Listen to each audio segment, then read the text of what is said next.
the Kate Smith Evening Hour.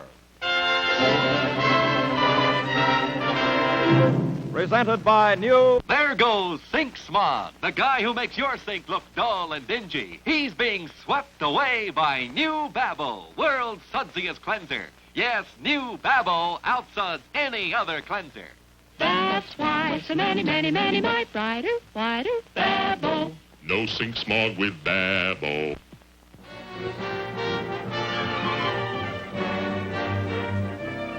Tonight, the Kate Smith Evening Hour is presenting Gloria Swanson, Teresa Wright and John Hodiak, Ethel and Albert, and Bill Norvis and the Upstarts. And here's your hostess and star of the evening, Kate Smith. If you take away the flowers, it would surely be a sin. Take the rain from April showers, it's a sin. Take away the violin, dear, from a lovely symphony, and the music deep within would cease to be. Is it a sin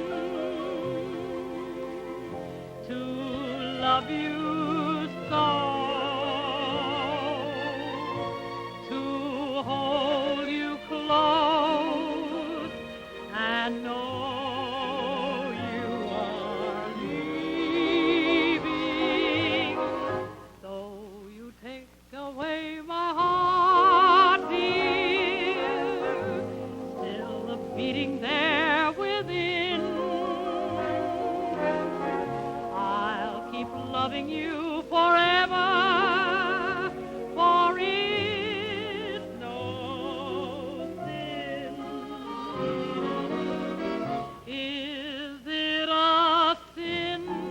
Is it a sin to love you so,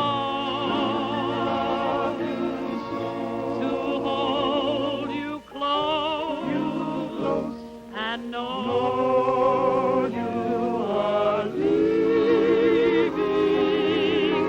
Though you take away my heart, dear, still the beating there within,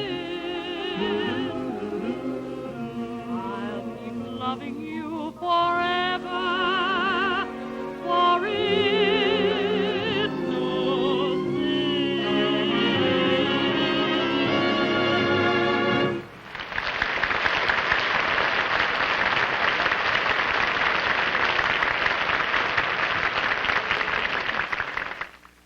Ladies and gentlemen, our stars tonight in our dramatic production are two fine performers who have flown in from Hollywood just to be with us. John Hodiak, who, by the way, is making his television debut, and Teresa Wright. And I think that we have just the play for them to do.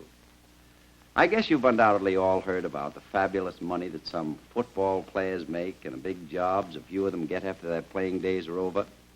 Well, I guess maybe you think that they're pretty lucky, don't you? How about the hometown hero who never does get into the big money and the big jobs? I mean the fellows who wind up out of a job and out of money. I've got some news for you. Some of them think that they're lucky, too. Albert McCleary has devised a drama about one of these fellows. It's called The Luckiest Day of My Life. It was written by Thomas Coley and William Rourke. Miss Wright plays Mary, and Mr. Hodiak plays a fellow named, well, suppose he tells you about it himself. Here they are.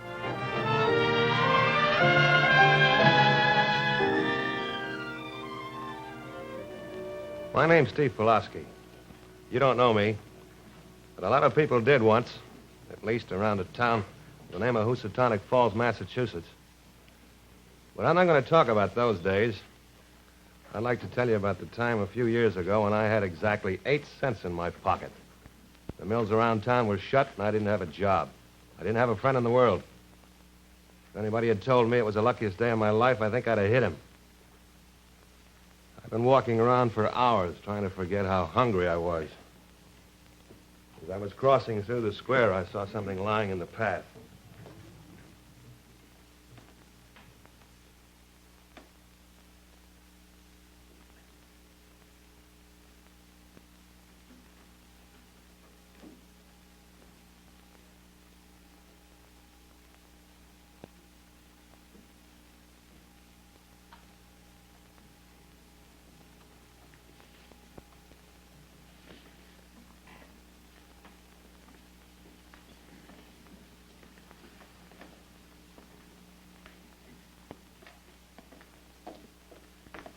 Steve?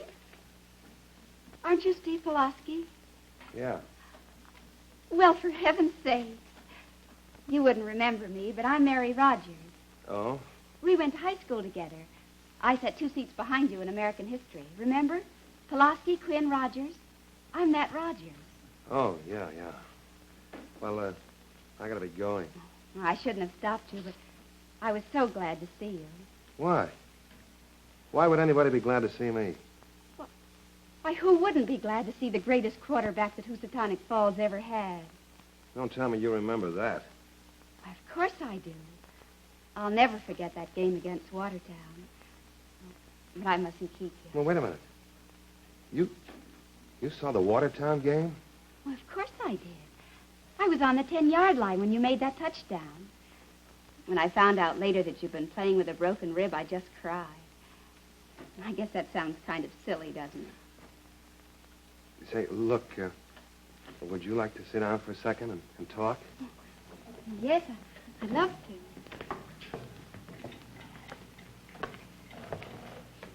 Let me dust it off for you. Thanks. This is the second stroke of luck I've had today. It's been a long time since anybody I run across that I knew in school. I sent you a box of candy when you were in the hospital. I didn't put my name to it, though. I just said from an unknown admirer. Oh, yeah. I used to get a lot of those. But, thanks anyway. You're welcome. Why didn't you sign your name? You wouldn't have known who I was. I used to see you all the time, but I never could think of anything to say to you. Could have said hello. No, I couldn't. I was afraid to even speak to you. I admired you so much. Everybody did. Did is right. That's all gone and forgotten. Why, I don't see how anybody who ever saw you play could forget you, Steve. Just the same they have.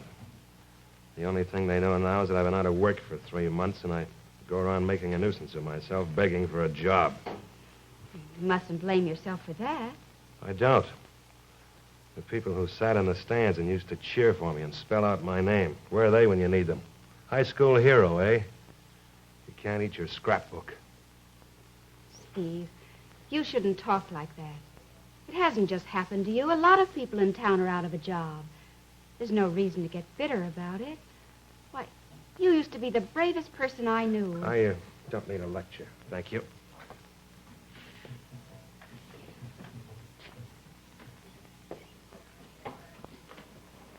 I'm out of a job, too. Of course, I never was anybody, but I don't feel the people have turned against me. It's just the way things are. I'm sorry. I guess I'm not very smart. But you ought to remember that from school. Steve, you are too smart. Oh, sure. Smart as a whip. When did you get fired? This morning. That's tough. I don't blame Mr. Higgins. Ever since the mill's closed, he's had more salespeople than customers.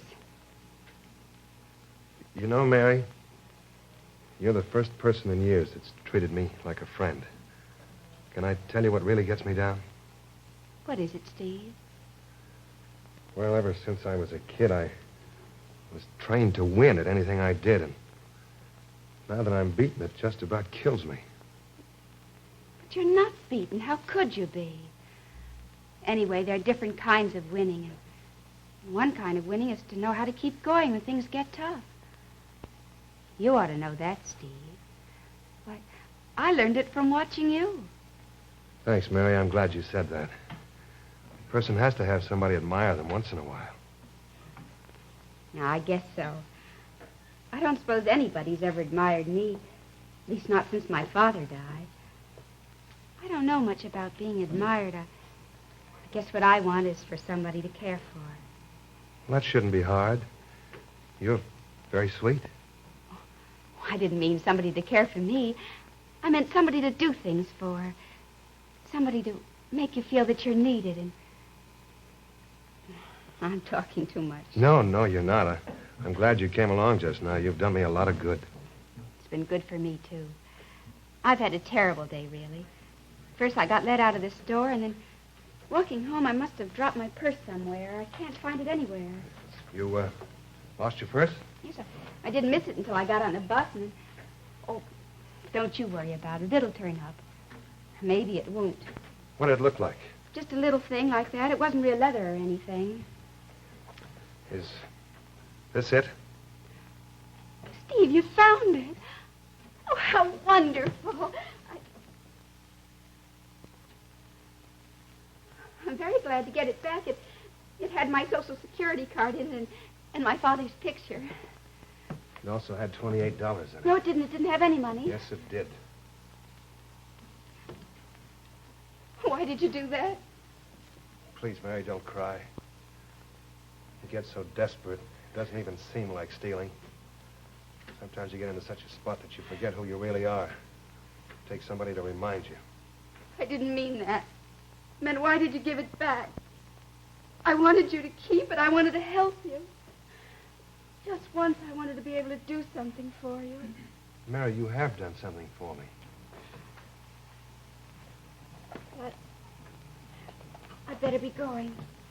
Well, can I walk you home? Why? Yes, if you want to.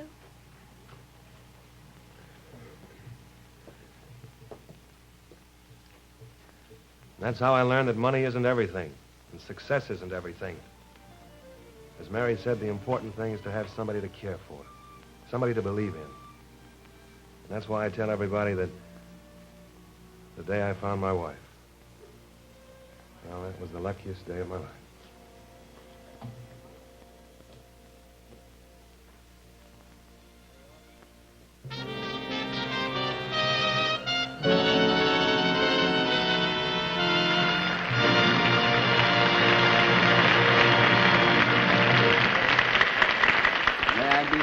Congratulate both of you on a very, very fine performance. Thank you. Thank you. Tell me something. Incidentally, have you two ever worked in pictures together? I'm sorry to say we haven't. No? Of course, I'd like to work with John sometime. Well, thank you, Teresa. I'd certainly enjoy working with you sometime. Thank you. You sure you'd like to work with each other? I think we would. Nobody's anxious to work with me, though. Oh, we'd love to Oh, well, work with thank you. We'd Thank love you to very work much. with In the you. meantime, thanks a lot for a wonderful performance. And now, ladies and gentlemen, back to Kate Smith. Well, thank you, Ted, and thank you, John and Teresa. Folks, do you like a nice, bright, white kitchen sink? Then why don't you do what we do at my house? Get a brand new can of Babbo. It's the new Babbo. It's got the sudsiest suds that you ever saw. In fact, we think, without a doubt, it's the world's sudsiest cleanser. And how it cuts grease. You see, it's no ordinary foaming cleanser. New Babbo's suds are Power Pack suds. I want you to try them. Watch them sweep sink smog. Yes, sink smog. That dull, gray, dingy film on sinks. Now, here's what causes sink smog. If you looked under a magnifying glass, you would see that even the finest porcelain has millions of tiny pits. And that's where you find... Sink smog. I'm the guy who makes your sink look dull and dingy. I gather up grease, food particles. I fill up the porcelain pits and give ladies terrible fits. She's going to try and get rid of me with an ordinary cleanser. Ordinary cleansers can't clean me away when they don't get down here where I stay. That's why you ought to try Babbo. That's why you ought to buy Babbo. That's why so many, many, many use brighter, whiter Babbo. Yes, Babbo's power-packed suds work down into those porcelain pits. Sweep away sink smog in seconds. Babbo cleans your sink brighter, whiter than any other cleanser in the world. Such a clean fragrance, too. That's why so many, many, many might brighter, whiter, Babble. No sink smog with Babble. Folks, I had a letter today from a lady out in Los Angeles, California. She says that her 2 little sons loved our Christmas program tremendously because we had lots of falling snow in our Santa Claus theme. Well, that made us very happy. The only trouble is they don't get real snow out there on the West Coast very often, that is in the southern part of California. Well, I guess that's one of the drawbacks in living in sunny California. But it has so few drawbacks that we can truthfully say that's just one drawback living in.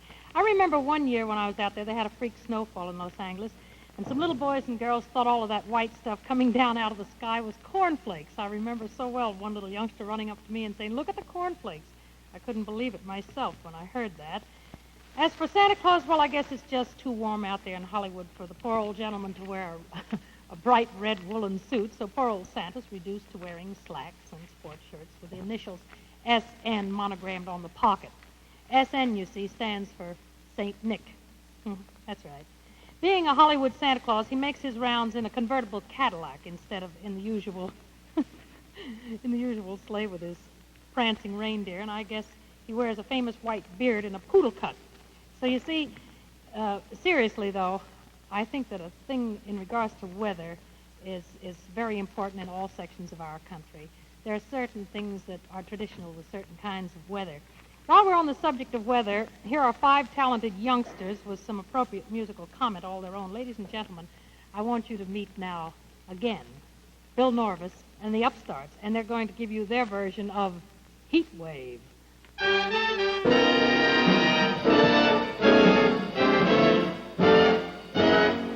A cold wave blew into town last week.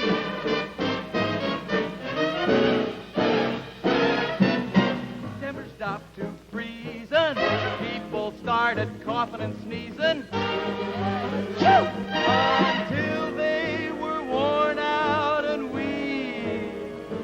So I'm gonna pack my suitcase and make my reservation to fly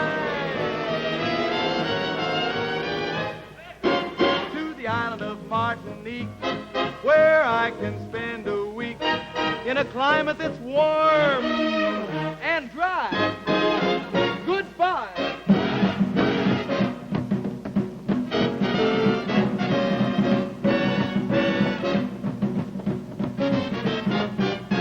We're having a heat wave.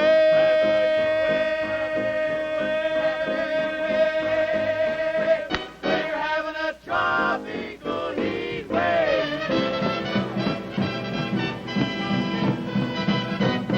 We're having a heat wave. Tropical heat wave. Temperatures rising, it isn't so surprising, they certainly can. They started the heat wave by letting their feet, and in such a way that the people all say they certainly can. Gee, their anatomy makes the mercury jump from 1 to 93. Yes, sir, we're having a heat wave, a tropical heat wave. The way that they move, that thermometer proves they certainly can. They certainly can. When they hear that rhythm band.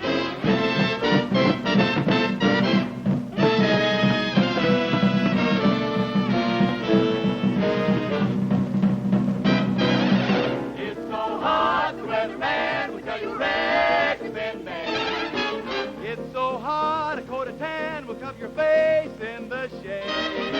It's so hot, the coolest girl is just as warm as a bride.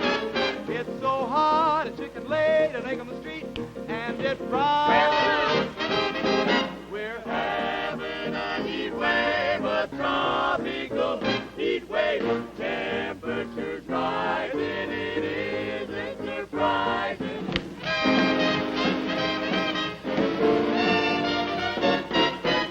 Weather down here is really hot, plenty of sunshine.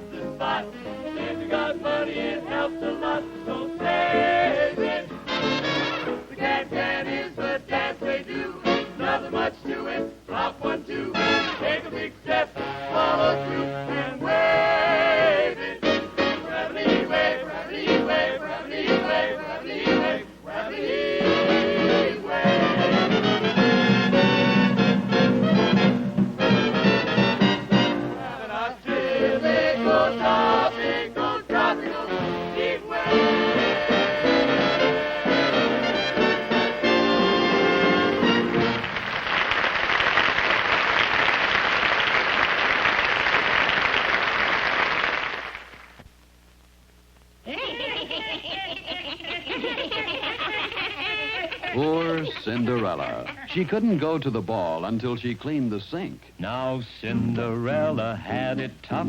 To have no Babbo made it rough. She worked harder than a dog. But she couldn't get rid of old sink smog. So sad she didn't have Babbo. So sad she didn't have Babbo. Too bad. She could only wish she had. Brighter, brighter Babbo. And then appeared a fairy queen who said, Here's how to get things clean. Babbo is Power Pack Suds, my dear. We'll make that sink smog disappear. Yes, Babbo's Power Pack Suds sweeps away sink smog in seconds. Whee! No more drudgery. It's Babbo for me. That's why so many, many, many my brighter, brighter Babbo. No sink smog with Babbo.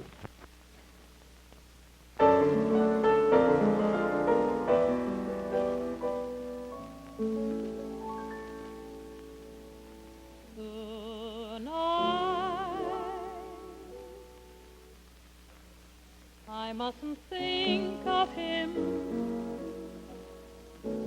Music maestro, please.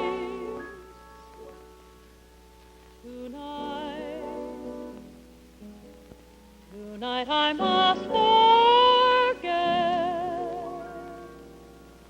those precious hours. Let's have no hearts or flowers. Just play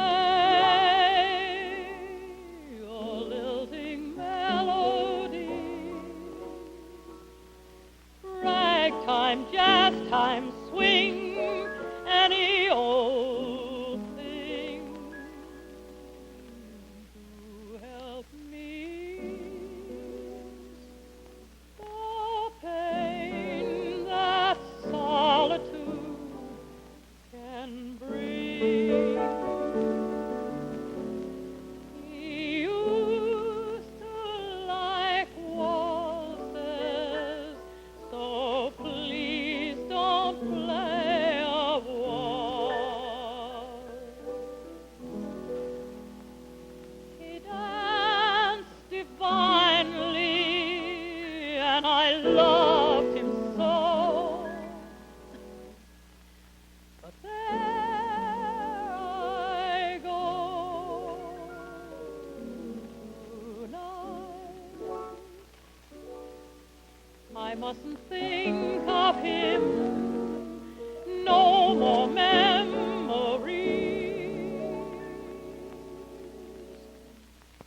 So play tonight. I must forget music, maestro.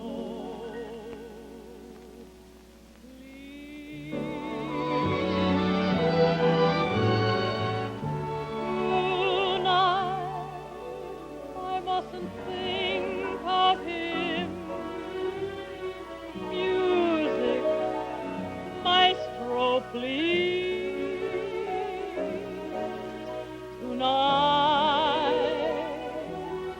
Tonight I must forget those precious hours. Let's have no hearts or flowers. Play that lilting melody. Ragtime, jazz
Thanks, Ted. That was pretty nice, Thank kid. I you like so that. much, Ted. I'm glad you did it. Hey, can you say that on the camera? Oh, folks, before we It's our close... show next week. Ted, I was just going to say to the folks before we Mhm. close up, you had an important announcement that you wanted to tell them A about very, next very week's show. important announcement about next week's show, Kate. Okay, you go right Now, ahead. you just asked me who was going to be on the show next Well, all Wednesday right, now night. I will ask you. Mr. Collins, who is going to be on our show next Wednesday night? All new talent, Kate, all newcomers. We're going to have such newcomers as we'll start with Milton Berle. Yes. Then we'll have Sid Caesar and Imogene Coca. Mm-hmm. We'll have Cook, LaFran, and Ollie. Oh, unknown. We'll have Senator Estes Kefauver and Rudolph Halley. Mm-hmm. We'll have John Cameron Swayze. You had enough yet? You mean there's more? All next week. Did you ever hear of the Hamilton Trio, the Billy Williams Quartet? Alex Siegel and Worthington Minor, Marlon Perkins of Chicago Zoo Parade, all be here 1 week from tonight on this Really show. and truly? Yes, ma'am. Oh, that's almost too hard to believe. Well, Ted. Kate, Will you it's tell me why all these people are going to be here? It's a very gala occasion because we're presenting all the winners of Look Magazine's second annual TV Awards. Oh, we're going to present them? Yeah, right. Won't that be wonderful? Well, it sounds like quite an evening, doesn't it, folks? So plan to be with us, won't you? Meantime, thank you so much for listening and watching. Good night, and God bless you all. Thank you so much.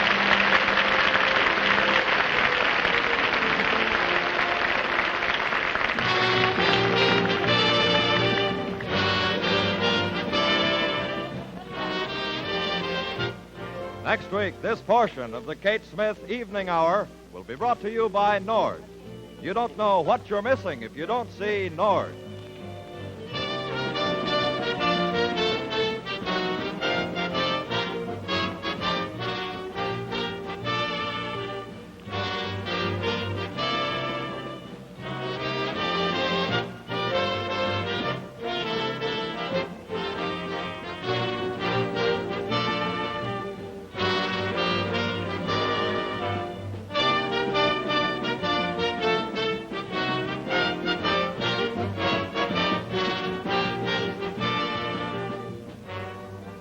Tune in next week when the Kate Smith Evening Hour will be brought to you by the Reynolds Metals Company and Norge over most of these same stations.